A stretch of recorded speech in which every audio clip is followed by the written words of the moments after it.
Goku, and go on from Dragon Ball Z. And you're listening to the Monsters with Attitude podcast. Like, comment, and subscribe. And as always, embrace the attitude! Yeah! Hi, this is Alan Henry. I play King Kong and Scar King in the Monsterverse. You're listening to the Monsters with Attitude podcast. So, like, comment, and subscribe, and remember, embrace the attitude, yeah! Hi there, I'm David Fielding, and I played the original Zordon in Mighty Morphin Power Rangers. Alpha, Rita and Lord Zed have returned. Their attack on Angel Grove is imminent. We must summon the greatest fighting force the world has ever seen. Call the Monsters with Attitude. The only way to defeat them is by subscribing to all their social medias. May the power protect you. And if all else fails, embrace the attitude.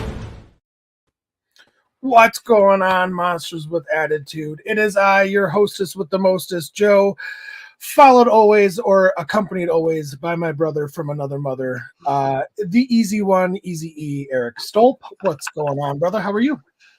I'm doing good, man. I'm doing good. Obviously, you guys just saw kind of a little bit of a updated countdown and stuff like that, where we added David Fielding, which was really great to show off and everything. And it just gives me chills when he talks like that and everything. It's just amazing. It is. It makes me laugh. And we actually, it's great. It's a great, I don't want to say coincidence, but great timing that we added a Power Rangers person to our countdown, because we have another person joining us.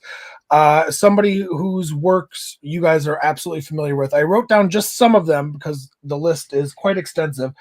Queen of the South, Bad Santa 2, Piranha 3D, Race to Witch Mountain, the Rob Zombie Halloween, Devil's Rejects, and the reason why we invited him on is for his work on Power Rangers. He worked on the original Mighty Morphin Power Rangers, Zeo, Turbo, In Space, Lost Galaxy, Time Force, and not Super Sentai, Wild Force, and it's pretty impressive. He's worked on a lot, and I'm excited to talk to him. Let's bring him on, Mark. Absolutely, Mark. Welcome. Hey. Thank you for joining us. Thank you for taking the time. It's the best. There's no work in town, so I'll do whatever I can.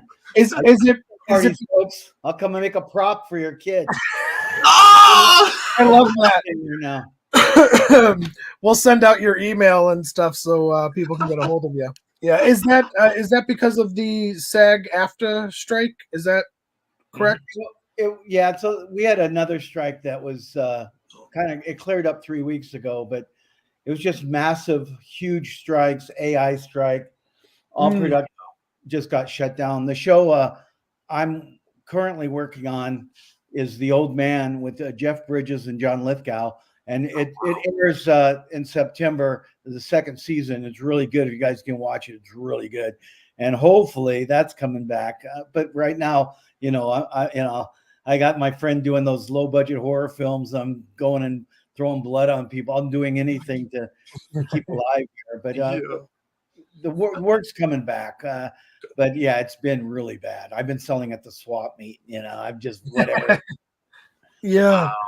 Wow. Well, hopefully it all gets resolved soon, and you'll be back to work full time. Or all the strikes are over. All the strikes are over. We just got to, get people back into producing and show running and getting the shows open again. Yeah. I want to kind of start. This is how we usually start. You worked on Power Rangers, which is how you blipped on our radar. Prior to Power Rangers, were you familiar with Sentai or Tokusatsu, like Godzilla or Super Sentai, Ultraman, any of that? Always have been and always will be monstrous Godzilla fan. And when I saw the videotape and I saw that it had that feeling of Godzilla, my head exploded, and I couldn't wait to do it. I mean, I have always made even wacky Godzilla products. This is something that's on eBay right now, folks. If you want to vote on it, come buy it. Godzilla, King of the Monsters versus Jesus, King of the Jews. You get an action play set. You get Godzilla. You get Jesus. You get Army Men. But I've always done stuff like that. I'm a massive Godzilla fan. My band, I've been in punk bands all my life, and my band 647F does a song called "Destroy All Monsters," and basically the concept, I sing it in English on one side, on the other side, if you get the 45, it's in Japanese. But basically, the stupid punk rock concept is the reason why the Japanese killed whales because they're afraid of anything big coming and destroying them. But there you go. So yeah, so always been a big Godzilla fan. That's fantastic. So, what do you have a favorite movie?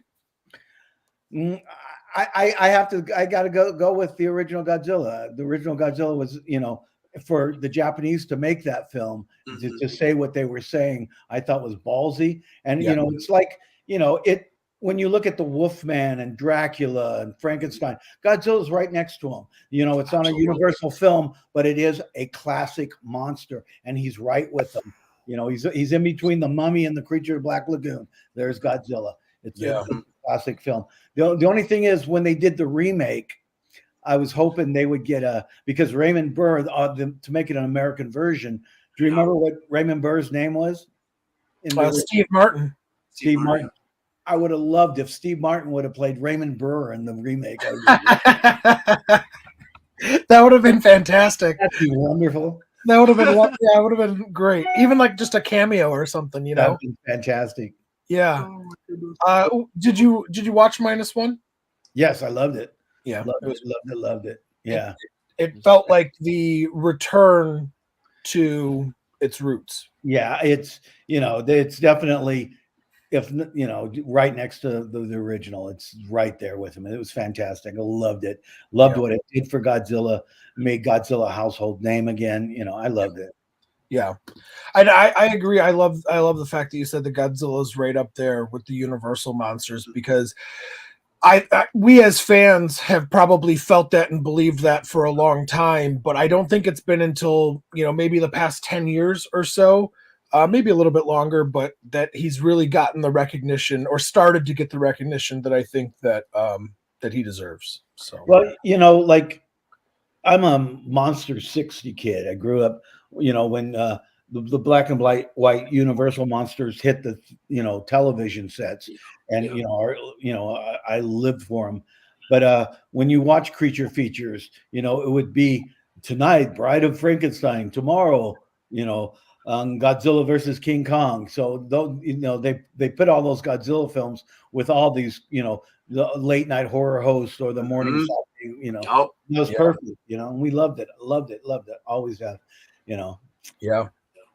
When I had my prop shop when we were filming Power Rangers, I have a huge Gigantor poster on the back of my door, and Gene Simmons with Shannon Tweed's kid comes in with a video camera, and Gene is videotaping my room. I had Alpha there, and he was picking up props, and I was just like dumbfounded, like announced himself. He just came in, but it was and so I'm standing there with my assistant Banner, and we're staring, like letting him do whatever he did. And he sees the Gigantor poster, and he goes, Gigantor, and I go, Gigantor, and he gives the camera to his kid, and we sing Gigantor together. I sang Gigantor with Gene Simmons. It was amazing. I would kill for that videotape. I'm sure. Yeah, absolutely. But it was a great moment. That's incredible. That's incredible. So let's get into your career. Now, I've heard the term prop master kind of be thrown around with you and everything like that. So what is like the definition, or what are your responsibilities? What did you have to do as a prop master? Give us a little rundown of what you had to do, or what that described as. Well, my background, I started off basically with trauma and doing low budget stuff. I was associate producer and did like Class of Nukem High 2 and 3. And I was doing really low budget stuff. And I was working for PM Entertainment as an armor doing weapons. And Yuta Aku, the production designer, who doesn't get the credit he deserves. He was the look of Power Rangers, but you never see his name anywhere. But he was told that he needed a prop master that could make things. And, you know, lately I've just been assisting, you know, like the shows I've been working on, I've been assisting.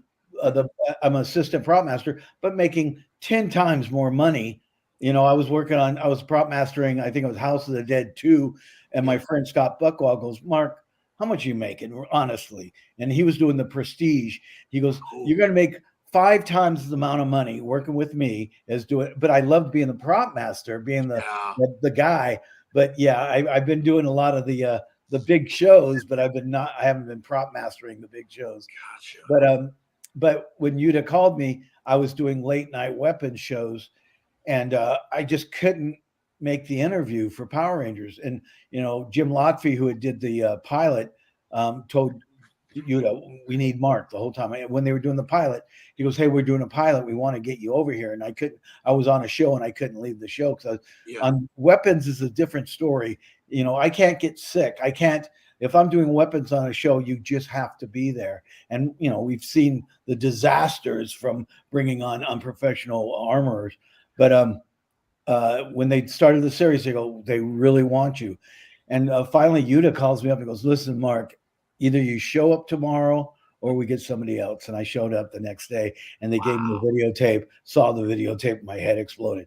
Nobody on that show, and you Chip Lynn, who was running it forever, believed the show was going to last a week. I was running around going, this is going to be huge. You guys have no idea. And you know, it was. And people will, you know, come up to me and pat me on the back going, you called it. I mean, everybody thought the show was going to last a week. I knew it was going to explode. I knew it was. I mean, it was super, super low budget. And the reason why I'm saying all this, because as a prop master, when I'm doing a normal show, I'll read the script and I'll pull things that I'm going to need. But usually the showrunner, the director, you know, even some of the actors have say in what a hero prop's going to be. And I'll send that out to places called like SAT, and they would, you know, these are the people that, you know, the Avengers, you know, they do all the props for the Avengers and stuff like that. And they would, you know, I would give them a concept art from the art director, who gives it to from the production designer. They'll give it to me. I won't build anything. I'll hand it off to these companies, and they would do like maybe a mock-up. I show it, and after a couple, you know, changes, they get their hero prop.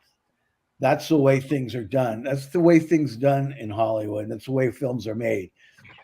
I would be sitting in my prop room, the door would fly open, and Jonathan Zakor would go, Mark, we need a device that saves the world. We need it before lunch. You know, I never had the luxury. Everything I made was made right then and there. You know, all these kids, you know, now they're, you know, in their early 30s with their 65-inch flat screens. You know, look at, there's duct tape on Lord Zed's staff. Yeah, buddy, I only had one staff. I had, you're like, look at, you can see the hot glue on Billy's device. Yeah, you could see the hot glue. You know, I was just flying by the seat of my pants. Mark, you know, they didn't have CGI, you know, and if they did, it was expensive. So I stuck a sparkler in something and lit it and walked away. I did crazy things back then. But, you know, kids would send me pictures of, you know, that they went into their dad's garage and got a power tool and cut off the cord and duct taped a flashlight on it and painted it Billy blue. And they're like showing me pictures. I'm going, you know, their dads probably hate me, but I love the fact that, you know, kids are going, we could make our own Power Ranger gadgets, you know? So as a prop master on Power Rangers, I had to be the shit. I mean, you know, everything had to be made as quickly as possible. And I wanted it to be cool. I wanted to be the best I could, but it was just me, you know, begging my friends, hey, can you mold this for me? Or can you make that for me? Because I don't have no money, but can we do this?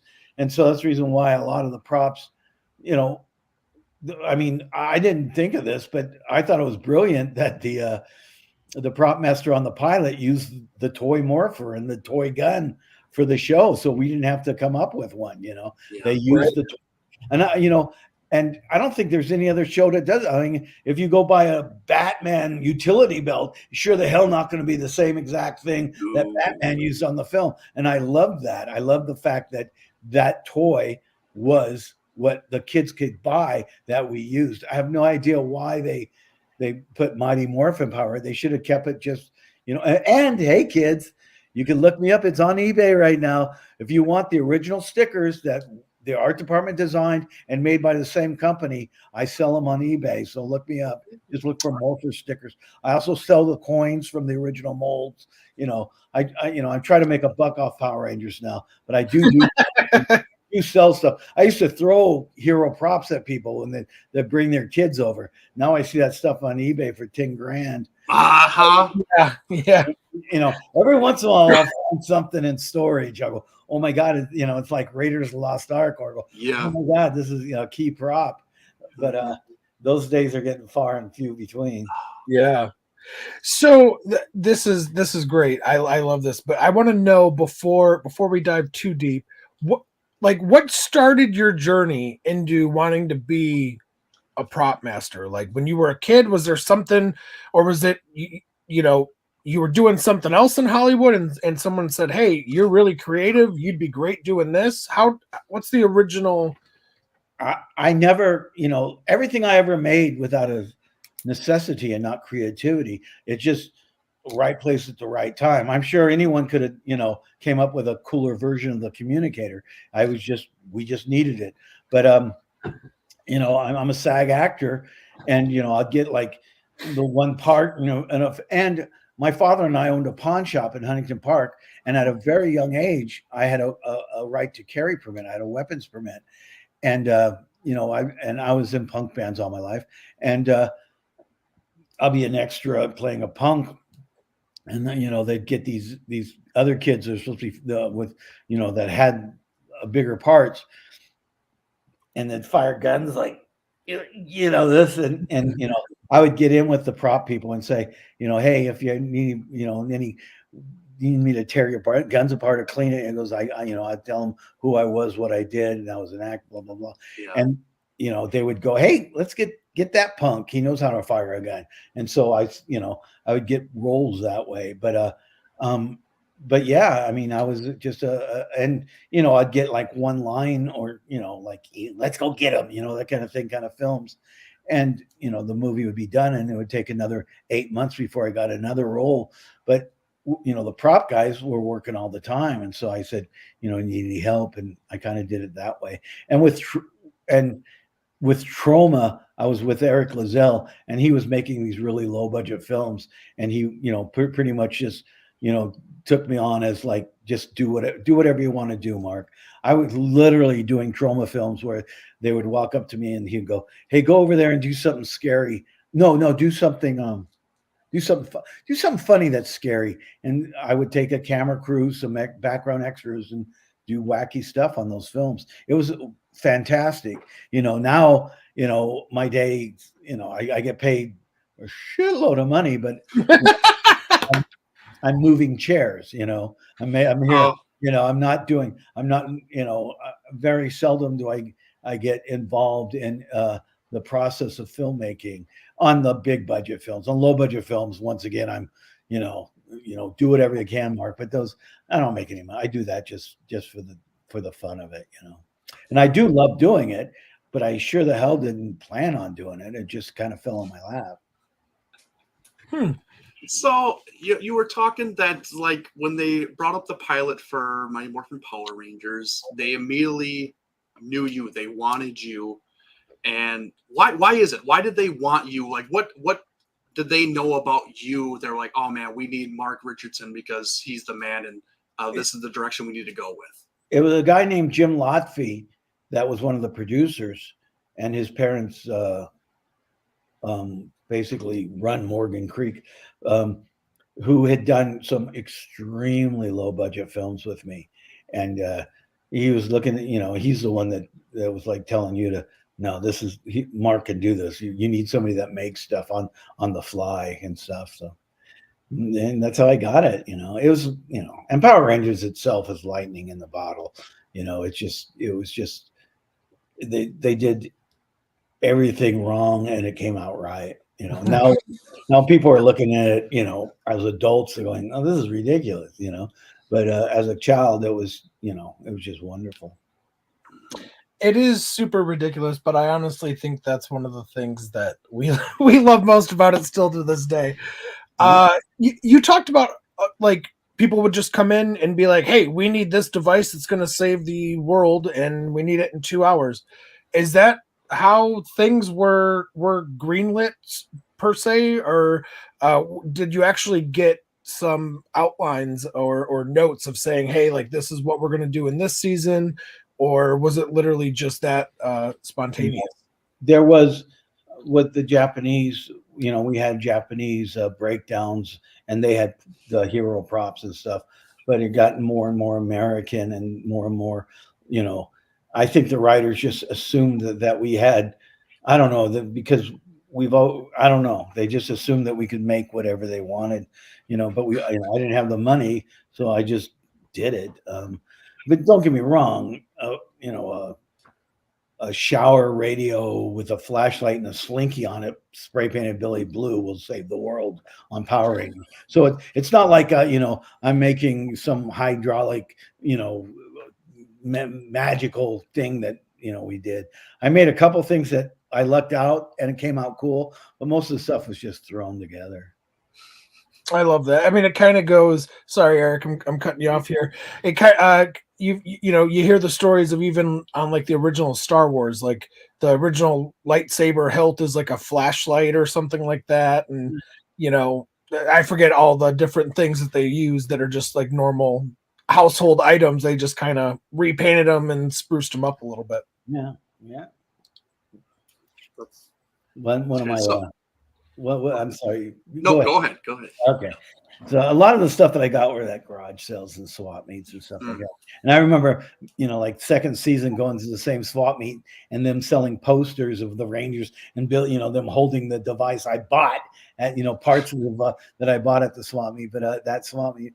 But I think it was the first season I had found this high-tech board, and it had gauges on it. And it looked like it was out of the Jetsons. It was futuristic 50s, and it just looked wonderful. And I painted it Billy Blue, and I had Billy working with it and the command center.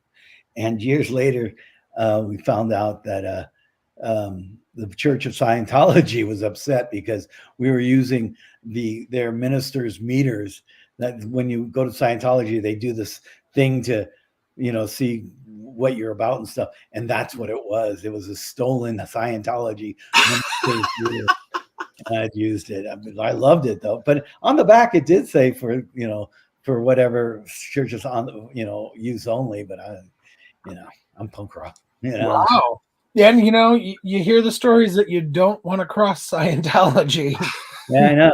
Well, I think we had a couple of them, so I think there was a couple of Scientologists in our group. Yeah.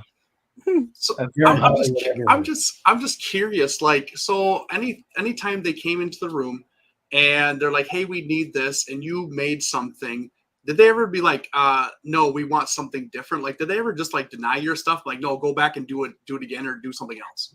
I never had the time. There's a lot of times I'm sure they would. A big thing is, we had, a big thing for a while was I had to make bombs that couldn't look like bombs. We couldn't make guns look like guns. And literally in a production meeting actually happened. And we're talking about a bomb, and the producer, Jonathan Zakor, goes, "Mark, we need to talk about the bombs. The bombs." And the showrunner goes, "That can't look like bombs." And he goes, "Yes, the bombs that can't look like bombs. The last bomb, it didn't look enough like a bomb." And so I honestly said this, "Okay, my next bomb that can't look like a bomb will look more like a bomb." We had that problem, And for some reason, we went through a stage where, and I don't think it was my fault. I think it was the art director at the time. But like all their like spaceships and stuff started looking like penises. And, like they're showing me this jet drawing, and it I'm looking at it, and they go, "What do you think?" And I go, "Well, I get the idea of why they call it a cockpit, but and then the monster that season. This is a true story, and this is where we go a little blue here, folks.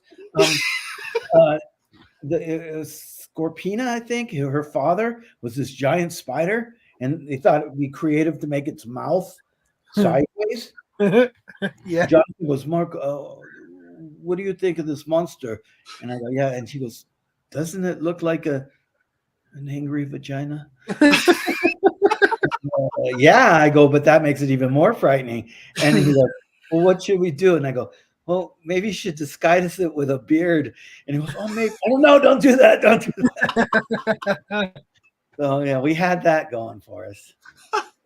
I love that. That's fantastic. I like the ships looking like penises. It's like that scene from Austin Powers when the ship's going up. Yeah. I love that. Oh gosh! So we've had a fellow guest on here that actually worked on the original Power Rangers. Also, I was just wondering, did you ever work with or know Rick Schick by chance? Yeah. What did he do? He was visual designer. Yeah, visual effects designer. Or, yeah, they were never on set, and if they did, I didn't know who they were. And they weren't part of the crew that was doing this stuff. Those were all, and people constantly ask me, blah blah blah. Even your guy, the Zordon guy, I never saw him. I never saw him. He was just a voiceover. Yeah. And I knew. I got to do. They let me play a monster. I got to play Serpicon in a Time Force. Yep. And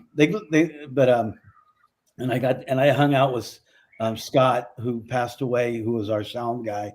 But a lot of these people that are showing up now, I don't know who the hell they are. I mean, I'll go to conventions and I'll walk up to somebody, and the guy's saying he was Babu, and I'm like, "You weren't Babu." He goes, "Oh yeah, I was." I go, "No, you weren't. I was on the show for 10 years. You weren't Babu." And the guy's got a costume that he made. He's signing autographs. And I go, "You weren't Babu." And I go, "You were an extra. You were an extra on Power Rangers. That's all you were." And he shows me a picture of him in makeup in the suit. And I go, "You were there for a camera test. I remember now. They did a camera. You were never Babu, dude. What are you doing?" And the guys, they're flying them to England. And I'm going, "I was Lord Zed and Turbo. You don't see me trying to get autographs. This guy wasn't even on the show." I walk in these conventions. None of these people were even in Power Rangers. They're cosplay people. And, "Oh yeah, I was in episode 16. No, you weren't. They're just playing, they're just playing off the fact that, they can work their way in, because there's been such a stable of people, a flood of people on Power Rangers. Nobody really calls them out. Nobody looks. They're just excited for them to be there. I call them out just because I'm a dick. I'm like, "What are you doing?" You weren't in the trenches. You weren't with us. Yeah. But there's a lot of that. But I'm sure Mr. Shaw is a wonderful guy, and I've worked with him, and he probably, but he probably doesn't know who I am. He probably doesn't know the crew, like that part of the crew. Yeah. I'm sorry. This isn't part of the list of questions, but you just hit something that triggered my radar. So there's actual, I love the fact that you're calling people out for taking advantage of that. I'm not going to say specifically who on air right now, but there are people even in the Godzilla fandom, unfortunately, that have been outed for that over the past few years. And this is actually maybe a little longer now, but that's just wrong. Taking fans' hard-earned money and claiming fame to someone else's work, that's wrong. So kudos to you. On so many levels. But we can take a little journey on eBay right now and see people selling morphers and belts and stuff with my signature on it, and I'm like, no, that's fake. That's a bootleg. Somebody just made, it looks great because my shit looked like shit. Theirs looks good, but that's not my signature. I try, people are constantly going, everybody thinks they have a screen use power coin. Everybody thinks they have a screen use morpher. You don't. It's fake, folks. And I don't like calling people out on that stuff. Yeah. I feel weird, and I hate the fact that everybody contacts me and goes, "Is this real?" 99.9% it's not. But and I had Walter sign it. Well, then it's magical, man. If I had like a steak and Bela Lugosi signed it, even if that steak wasn't real, that's the greatest thing in the world to me. You have a piece of Power Ranger history. It doesn't have to be screen use. You have Walter's signature on it. Mm-hmm. That makes it magical, not the fact that we used it. And I used a lot of morphers only because we used to give them out all the time. So there's a lot that's out there, but the hero ones from the beginning of the show, I doubt it. Yeah. You kind of answered this, I think, but I'm going to ask it anyways. Did you get to work with any of the cast on set? All the time. Oh, like the actual Rangers in them? Yeah. Oh, okay. Oh, I thought you were going to say no. So how were they? We grew up with the original, probably fell off right after Wild Force, I think, for both. Hey, so did I. Hey, so did I. Disney bought the show and turned it non-union and took it to New Zealand. Yeah, I still I just did a little low-budget horror film with Walter, but I have I was tight with all those folks. I mean, we hung out together. I was hanging out with JDF, not going out with him, but still making stuff for him 3 weeks before he died. But I still, I'm still, the only person I really never see, but I still dealt with her a lot, was Amy Jo, and I'm hoping that I'll be working on a show and she'll be, because she's a director now. I'm hoping to run into it that way. Nice. But yeah, I've done a couple movies with other Rangers that they just happen to be day playing that day, and I'm like, hey, I can't remember what the show was, but I think it was called Local Boys, and one of the guys from one of the other I think Space or something was there, and I show up and I start putting his morpher on him, and he's like, "What's going on?" Like, "Where am I?" kind of thing. And yeah, that was kind of funny, but yeah, I have absolutely nothing but fond memories of the entire cast. I love them. Johnny Bosch and Narvi just a couple months ago, maybe 6 months ago, contacted me for weapons, and I just loaned them a shitload of rubber replicas and stuff for a movie they're doing. Nice. And I try to be there. If they need help, I love helping them. I grew up with their success. I try and it's hard because they were so innocent when I first started working with them, and all the Rangers were when they first came there. So you get to see that, you get to see their claim to fame and stuff. That's the reason why when people badmouth them, I get offended. I get pissed off because there's no reason for it. They've always been good people, and they always will be. That's actually a great. I was just gonna say, it's nice to hear that you think so highly of all of them, because I do think that in today's day and age, the smallest things seem to turn a lot of the fandom against people, against these actors and actresses, and I think they forget that first and foremost, they're human just like us. They're not these perfect characters that they portrayed on screen. They have their shortcomings, but that doesn't make them a bad person because somebody misspeaks or somebody, makes a mistake. I don't know. Like, to me, it's like, I'm not going to hold it against them. I just think that's silly, Yeah. I didn't know. I vaguely remember working with him, but I worked with him. The Red Ranger from Wild Force, who stabbed his roommate. That you know, there's a exception to the rule For sure. Yeah. But Austin putting a Hitler saying on a shirt, come on, you don't know where he's coming from. It's not where he wasn't coming from a racist point of view. No. You know, just whatever. You know, I had some girl on some website saying she didn't know who I was. I don't think. Maybe she did. Mark Richardson's a dumbass because I was saying when David Yost came out about being bullied on set, crew members would never have bullied him. Maybe the cast, but I think he didn't. I think he wanted to narrow it down, not narrow it down. So he said the entire crew. But, you know, I love David Yost. I still love David Yost. I think he was brilliant then. And, you know, I was there when he walked off set. But, you know, and I talked to Tony Oliver and I was like, no one bullied him. I was on set the whole time. And he goes, yeah, crew member did. I go, well, he had to do it silently because, you know, one, Chip Lynn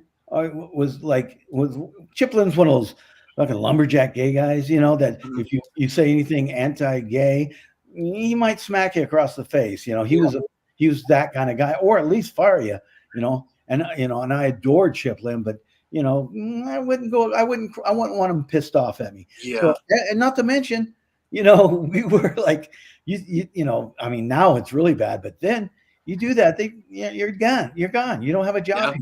You know, so, you know, and I had said, no crew members. I doubt it. But she's like, what? No. And everybody's like, you're calling David Yost like, no, I'm not telling you a liar. I'm just saying that no crew members said it. Not that I know of. But. Yeah. You know, it's crazy. The way the fandom got up into a hoopla over Austin's comment. I'm a big fan of Austin. I'll full disclosure, you know, met him. I actually, you know, sometimes message him and stuff, like, not that we're friends or anything by that, you know, nature, but, you know, he was my favorite, is my favorite Ranger. So maybe I'm a little biased, but I watched that interview that he was on. To me, like, he said it jokingly, like I don't think he was actually going to put, like, you know, some racist or xenophobic or whatever it's called, you know, slang, but that's just me. Maybe, I mean, whatever. I'm not like that. Yeah, he's not that way. He's wonderful. He's a wonderful guy, and I'm, you know, like I said, I adore all those folks. You know, I adore every one of them. You know, I've been in punk bands. I have albums out that, like, if I was running for politics, you know, when I wrote albums, I wrote lyrics as punk rock, not punk rock like today's standard, not this candy coated crap. I wrote punk rock. I wrote stuff that would offend me. I wrote songs that if I met me, I'd probably bitch slap me, you know, because I wanted to be that offensive. I wanted to really be punk rock, but be so punk rock it was tongue in cheek. And I achieved that on some of my songs, where if I had a time machine, I think I would have go back and bitch slap me for some of the stuff I said. So, you know, I'm not a pedophile. I'm not a pervert. I'm not anti-Semitic. I'm none of that. You know, I wouldn't have a job if it wasn't for my Jewish bosses. But you know, I wrote things that were shocking and in that vein, just to be shocking and in that vein. That's all. You know, and I think Austin was just trying to make a little publicity.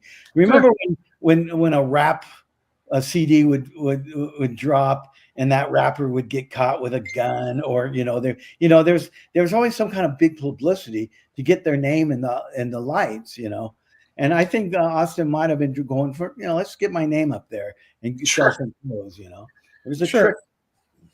Absolutely. And honestly, I mean, what happened to being able to make a joke, you know? Well, that's long gone, folks. Yeah, it's long gone. Ain't that the truth? But then again, this is a new Pez I'm working on. It's not dry yet, but it's a John Wayne Gacy Pez that you guys want to buy. I'm still offensive, folks. I'm still. Oh gosh, Mark, you are my freaking spirit animal. All right, you are amazing. Do you know the story behind the Pog? No. Okay, back in 1994, JDF comes to me and goes, "Hey man, they don't make a White Ranger Pog. White Ranger's gonna be the big thing." I go, "Yeah." He goes, "They only make a Green Ranger Pog." And all your listeners like, "What the hell's a Pog?" I know, right? And so he goes, "Hey, I have a great picture of me. Let's make a White Ranger pog, and we can sell them at comic book stores." I'm like, "Hell yeah, let's do that!" And so I ordered them. I bought them. I got it, took care of it, and had them made. And I have about 10,000 of these White Ranger pogs. And I'm all like, let's go to a comic book. We're going to make tons of money. And he goes, Saban's cracking down on unlicensed Power Ranger stuff. I go, yeah, but this is going to be great. It's you. He goes, no, I don't want to get fired.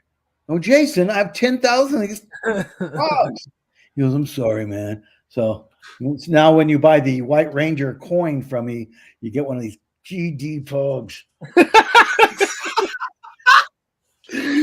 I love it. I gotta ask one last question off topic before I know you're trying to reel us back in, Eric. I apologize. What are your opinions, if any, on the beef between Austin and JDF? It was all just playing around, you know. It was there was never really a beef. It really wasn't. I think they were just trying to stir stuff up. You know, they were talking smack for a while.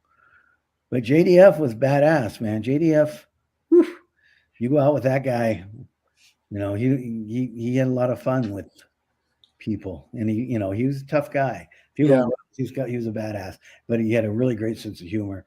Yeah. I never saw any friction between them. I heard about it, but and it seemed like if there was friction, it was after the show was done. Yeah. It was just, that's kind of the impression that's been that's kind of been there, that maybe the falling out happened after Austin, Twee, and Walter left, and that when Amy, JDF, and David decided to stay, that there was kind of, maybe, it was wrong. It was wrong, but I'm doing Morphicon, so I have this table here full of crap, but let me see. Where is it? Oh, here it is. But if you come to Morphicon, when they got rid of all of our favorite Rangers, remember this? They went to the World Team Summit. This is the button that everybody was wearing when the World Team Summit happened, and you could get these for $15 at Morphicon with a little COA signed by me. Oh, those are actual now than I did then. What's that? Those were actual screen used or whatever. No, but it's the artwork. None of my I don't very seldom do I find anything screen used anymore. I found one thing, and I'll probably take it to Morphicon just to show it up. Although the costume designer Danielle's going to be there for the first time, and she goes, "I have all this stuff. I don't know what to do with it." And I'm like, "What kind of stuff do you have?" She has got all these photos that no one's ever seen. She has Lord Zed's actual helmet. Oh, one that existed. She has the Phantom Ranger's helmet. I go, this is gold. You could buy a car for what this is worth. Yeah. And that's going to be there, And I told her this is worth a lot of money. And I put it on my page, going, "Hey, how much?" And people were like, "I'll give him $500." You're not going to get that. He's going to get big for that. But she add a couple zeros. Yeah, she's going to have I think she's going to freak out how much money she's going to make, because she's not like me, who, did it 20 years ago and been selling it ever since. She sat on this for, 35 years. It's going to be amazing. Wow.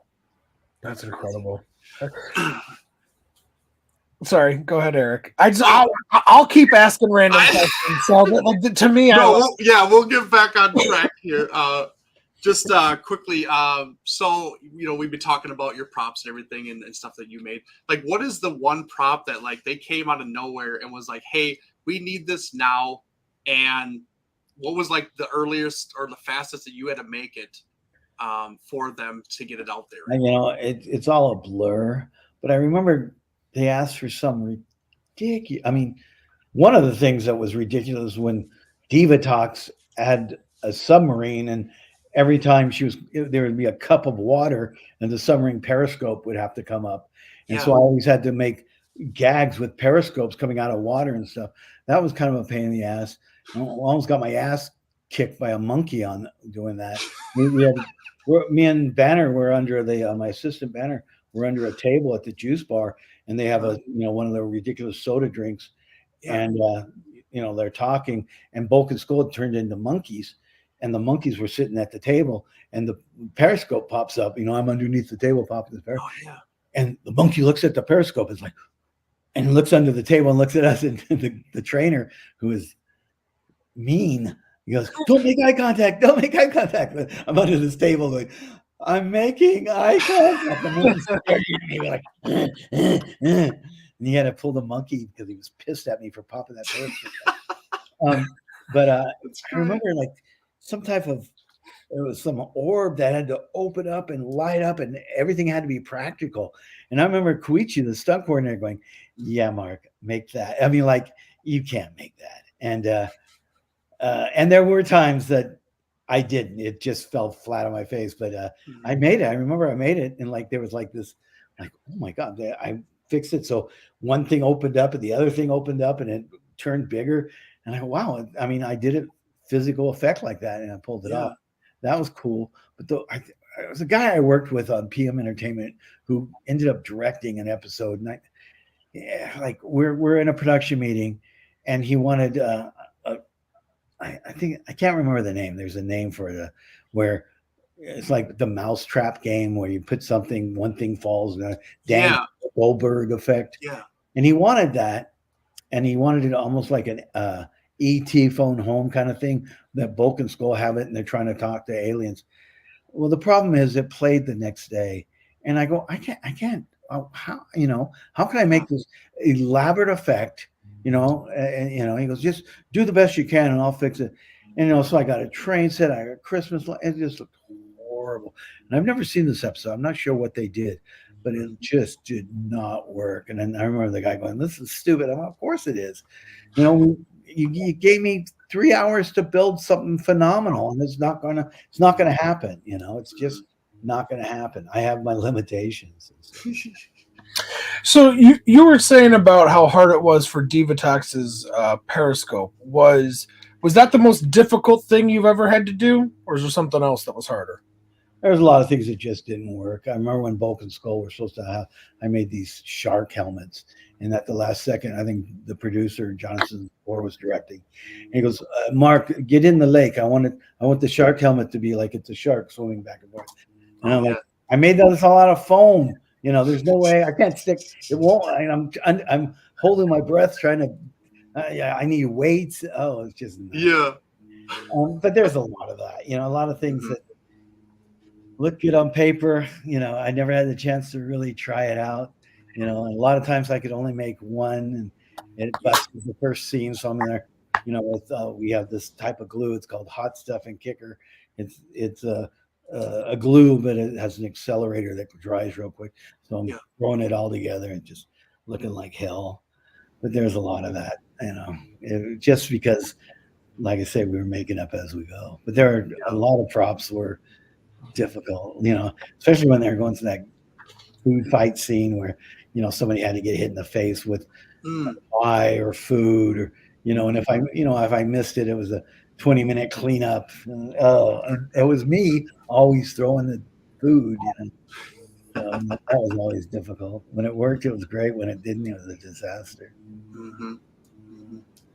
So we're talking kind of all like the ones that didn't work. Like what about the ones that did? Like, what is the one that you're most proudest of? Like the one you're like, holy crap! Like I can't believe I made that, and it's on the show, and I'm so proud of it. I need to watch the show again. I mean, I always say The Communicator just because it's so iconic. Yes. Yes. But I went through. I tried to always have some type of blinking light, because that way, if it's blinking, it's working. I remember just scouring, going downtown Japan for anything that you'd hit a button and it would do something. So I'd add on to it or make it happen. I loved is it Lost Galaxy, where they're like, you can't make a gun look like a gun. They're all supposed to have guns.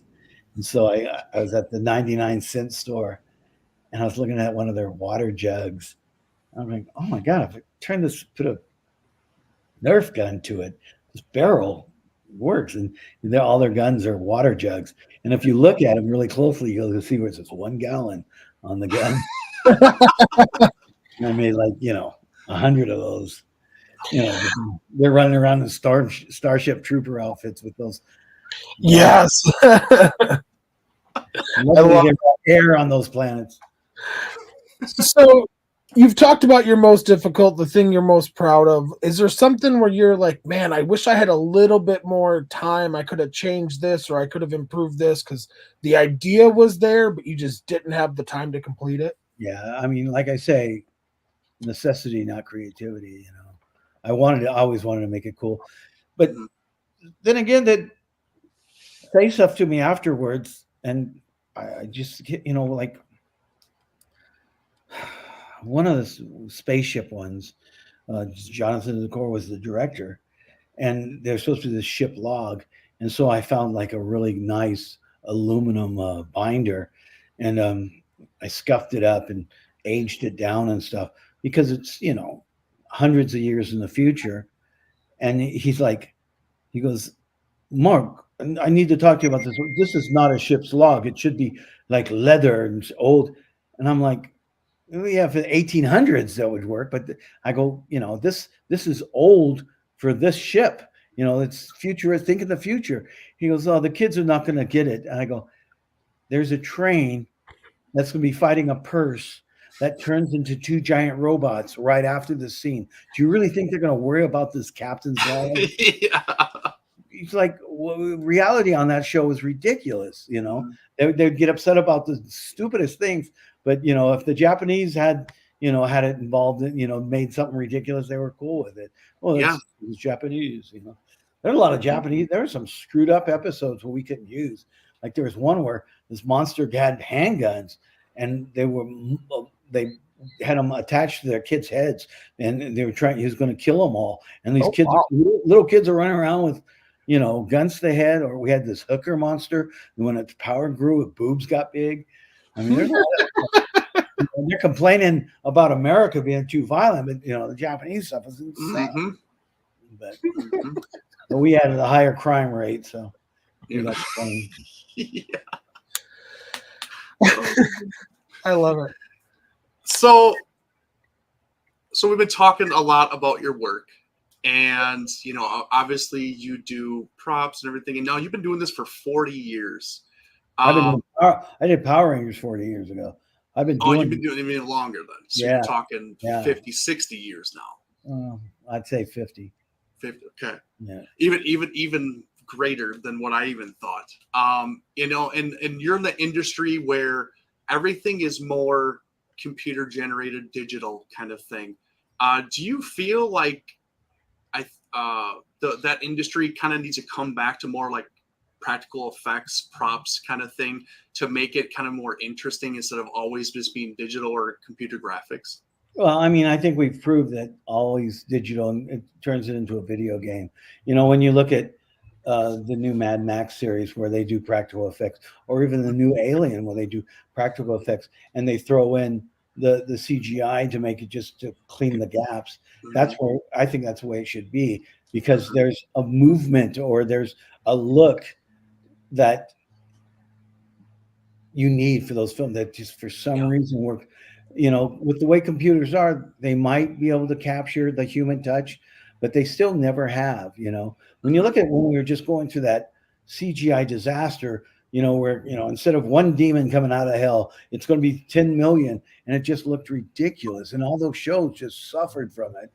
They could have been really good shows, but they suffered from really horrible CGI, and it's getting better every second, but there's something more to practical effects.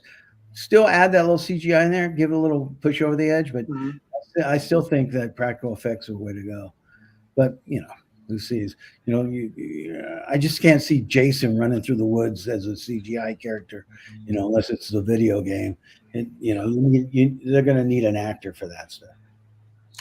I agree. There's just something special. There's something mystifying, if you will, about practical effects. One of Eric and I's favorite directors is Guillermo del Toro, and we know that And in all of his films, he tries, at least if the studio will allow it, he fights for as much practical effects as possible.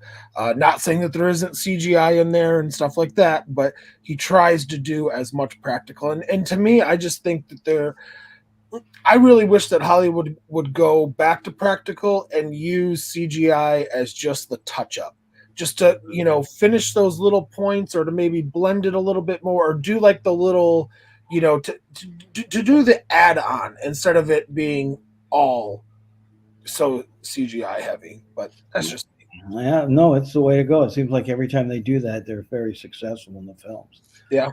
Absolutely. Absolutely. So you've had a wide array of jobs in the industry, not just Power Rangers. You've had horror and sci-fi.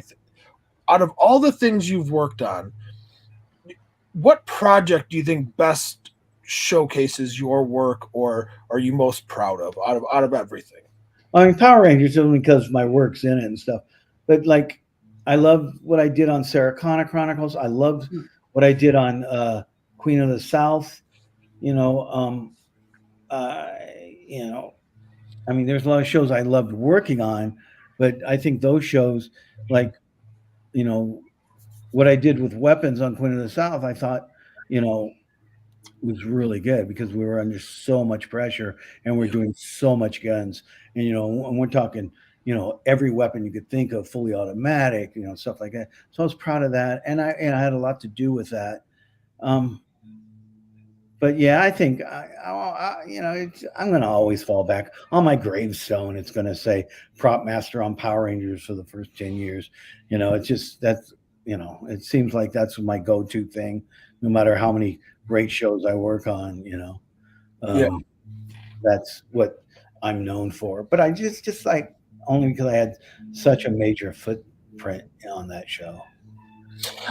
I love to hear you say that, because I think that Power Rangers sometimes to the general public might get like a negative connotation because it's so campy or cheesy or whatever. But to hear you speak fondly of it, that's really great to hear, because I do think it is a great show. Sure, it might not hold up as well as others from that time, but just, I don't know, maybe it's the nostalgia in me, but I do think that it's a pretty wholesome, safe show to show kids even to this day, and I really appreciate that about it. Yeah, no, lightning in the bottle though. I think it's waned its course, so I think it's going to go away. But let's see. Yeah. Do you have opinions on that? No, only because I stopped watching it after I left the show. I don't know where they're at and stuff. I mean, I think the only way to go with that is to come up with a different concept, what worked, but to do it differently. Maybe do it with children, or although we did that and it didn't work, or I don't know, maybe anime. I don't know. Yeah. It's just it's just gone on and on and on. But it's its own subgenre now. It's its own entity. So I don't know. I think they'll always have an audience for it. There's always going to be a 6-year-old, every year. I would love to see them kind of reboot the franchise for a little bit more of an adult audience, kind of like they did with Cobra Kai. I think that would maybe spark some life into it, and then they could also maybe even do a cheaper series, that's for the kids or something at the same time. But maybe. I mean, because even Cobra Kai this season, when it first came out, I was the shit, but it wanes. If I got a phone call tomorrow and they go, Mark, we want you to spearhead this new Power Ranger project, I would do it like behind the scenes. I would do it, an actual show that they shoot and even air it for the kids, but do it behind the scenes for adults. So you have adult situations on the situations, but actually shoot the episodes so the kids could watch it and the adults could see like an office kind of view of what went down in a humorous and adult situation ways. I think it'd be hysterical because some of the stuff that went down, you know, I think I have to take to my grave behind the scenes. You know, there's certain things, you know, if I talked about, you know, I think that the world would come crashing down. Oh, please tell us. No, please. It's not going to happen. So yeah, you talked about going to Power Morphicon this coming weekend. Yeah, coming up. Have you been doing conventions a lot lately, or is it kind of a newer thing for you? And if you have, like, what are your experiences generally when you do the conventions and stuff like that? And do you have any like weird stories? Well, I mean, how Power Morphicon came down was Scott Zellner and I were at a place called Frankensons, and I was selling my wares like I do. Yeah. And he was selling, and he was buying stuff off me, and because he knew it was going to be valuable. I had a bunch of Beetleborgs comics and stuff I was giving away. And I told him, you know, I know all the actors, you know, from the original series. I have props. You should get, like, you know, get a hall or something, and we'll get them. Well, you know, do a little convention. And he goes, that's a good idea. And then so I hooked him, gave him some information, and then went about my way, went on some show and disappeared.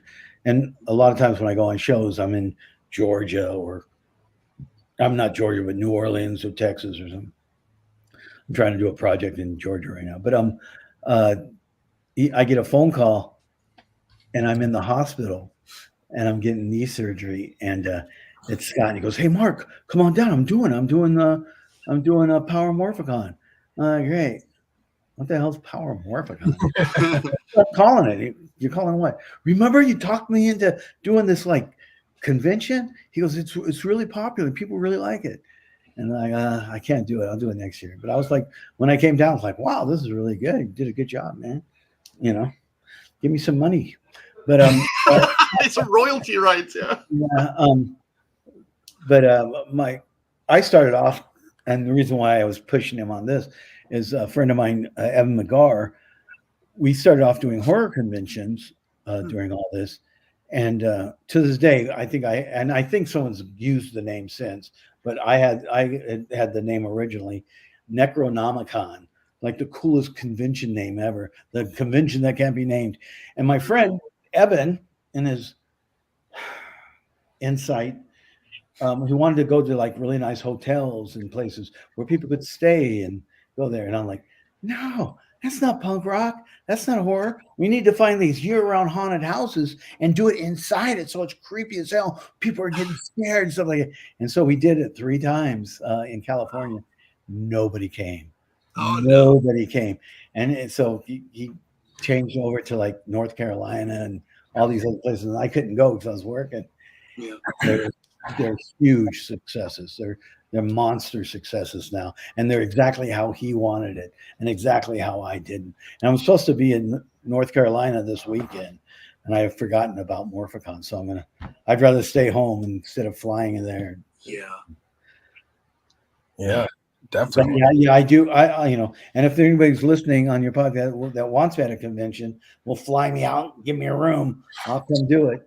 So it's funny that you say that. I actually know somebody when we're off.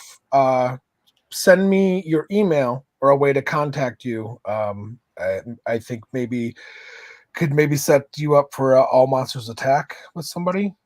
Cool. Yeah. There's that.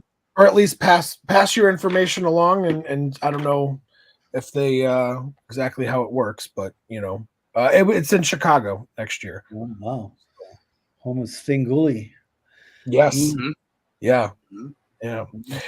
All right. I have one last question for you. I don't want to be rude with your time. We've gone over an hour. So you've helped create memories and imaginations for millions of kids with your props and just everything you've contributed, not just to Power Rangers, but through everything, but specifically Power Rangers. What are your thoughts on that? To know that the stuff that you helped, whether it was just something as small as putting a sticker on or something that you created, lived in the imagination of millions of kids, and even honestly still to this day. Yeah, it's never really hit me, only because I am just a prop guy, like, and there's a billion other prop guys out there, and they did, fantastic work, and they've done really great things, and yeah, it's just never really affected me. I mean, I'd be go walking down the street and I'll see some guy with his girlfriend and he's got a communicator on, and I'll walk up to him and go, hey, I created that. And they're like, yeah, sure. Kind of, okay. Yeah. You better keep my mouth shut, But yeah, I don't see it, I wish it paid off for me a little bit more, but only because, I'm not working. Yeah, you kind of go, I'd like to, and even, stupid things like you go on Etsy and stuff and people are making the coins and everybody's selling all this stuff. And I'm going, you could buy it off me. You could buy it off the guy that created, not created, but made it for the show. It comes a CO, it's Power Ranger history, but people would, buy that off them instead of me. I always thought that weird. Even, like my Godzilla versus Jesus playset, some guy just started making his own. And I was like, I go on eBay, guys, what, this guy's making his own? You can't do, that's mine, how dare he bootleg my bootleg, it's always been that way. I mean, my stage name, my punk rock stage name has always been Marky, RKY, Marky Desaad, so it comes out Marky Desaad. Like, there was 3 other guys going, that's a cool name, I want to start calling myself Marky Desaad. I'm like, who does that? And I'm like, hey, I want to call myself Sid Vicious.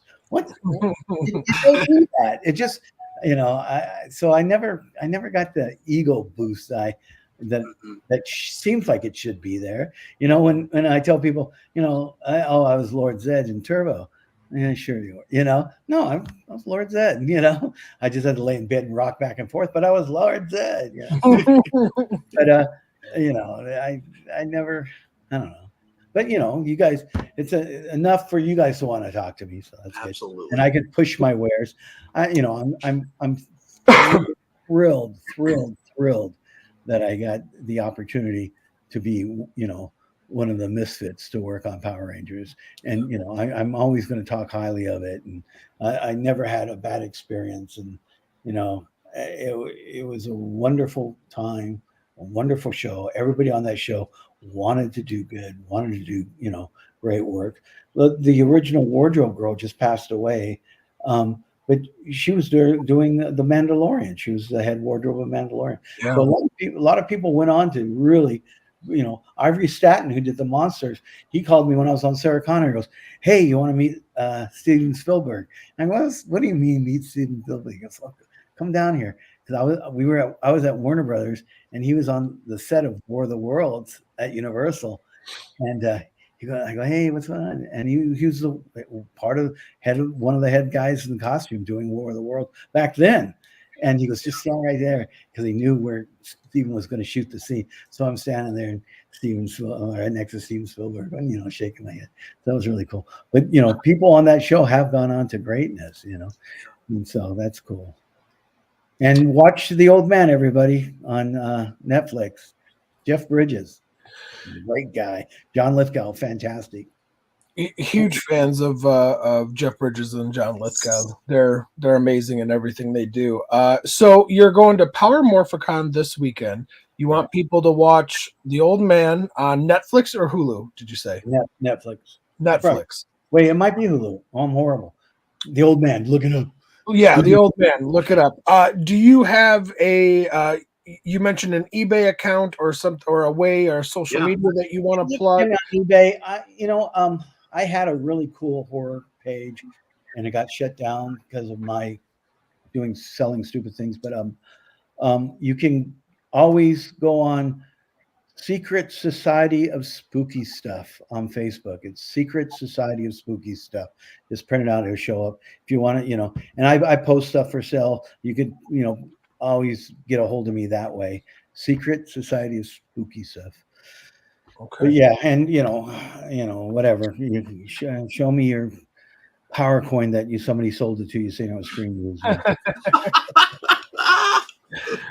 Oh, I love it. Mark, thank you so much for your Yes. generosity of your time. I know it's probably you're a busy man, and so we appreciate you sitting down with us for this hour. Honestly, we'd love to have you back because I think that there's a lot more we could talk about, a lot of other genres we could talk about. And honestly, I would love just to chop it up in a more relaxed setting instead of it just being questions and just kind of have conversations about Power Rangers and your time on other properties. So, Yeah, the like I say, right now I'm all yours, man.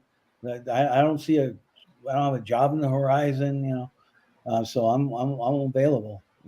I'm going to probably do some people's houses for Halloween, that kind of stuff. yeah. Whatever it takes. Well, then we'll be in contact in the near future. Have you back on, and like I said, just sit down in a more relaxed setting, not quite so interview-esque style. Eric, is there anything else you'd like to say before we head out? I just thank you, Mark, for your time and everything. And honestly, you're being, I think, more humble than I think you should. You should give yourself a lot more props than what you're giving yourself, because I mean, you made things and put things on screen that captured the imaginations of kids and wanting to, like you said, make things, and that they saw that stuff and they're like, oh man, I want to make this, or I want to be like this person, or hey, they made this out of so and so, and I can make this out of so and so. Like, I think you should be very proud of what you've done, which I'm sure you are. But I think give yourself a little bit more credit, because as a fan, me, Joe, stuff like that, others, we really do love what you did, and it just thank you for what you did to the show, what you gave us for so many years on Power Rangers, because it was our childhood. And we grew up with that stuff, and it was the one thing that we always watched and always looked forward to watching and stuff like that. And you put that show and all those crazy little props and things and everything into our brains, and we just absolutely ate it up. So thank you. And yeah, just thank you for your time. And I hope everything turns around for you work wise and everything. And you land this great job that pays you buttload of money and everything. And you're swimming in it. And because just thank you. Oh, well, I appreciate it, man. It's very cool. And yeah, anytime, man. I enjoy this. And, I enjoy sitting here and being praised. It's wonderful. Grapes and a fan, I would have just laid down. Oh, I love it. All right. Well, with that, we will start wrapping it up. I just want to say thank you again, listeners with attitude, for your continued support. We had another fun and incredible show where we learned a lot about the behind the scenes of Power Rangers with the cast and crew, as well as the props and the kind of making of, if you will. We'd also like to thank our guest, Mark. Thank you again so much. And it was a blast. As always, guys, follow us on all of our socials. We will also be posting on our socials some links to Mark's sites. And like he said, Power Morphicon this weekend, and check out The Old Man. As always, guys, thank you so much. Take care of yourselves and each other. Bye-bye. Bye-bye. Bye.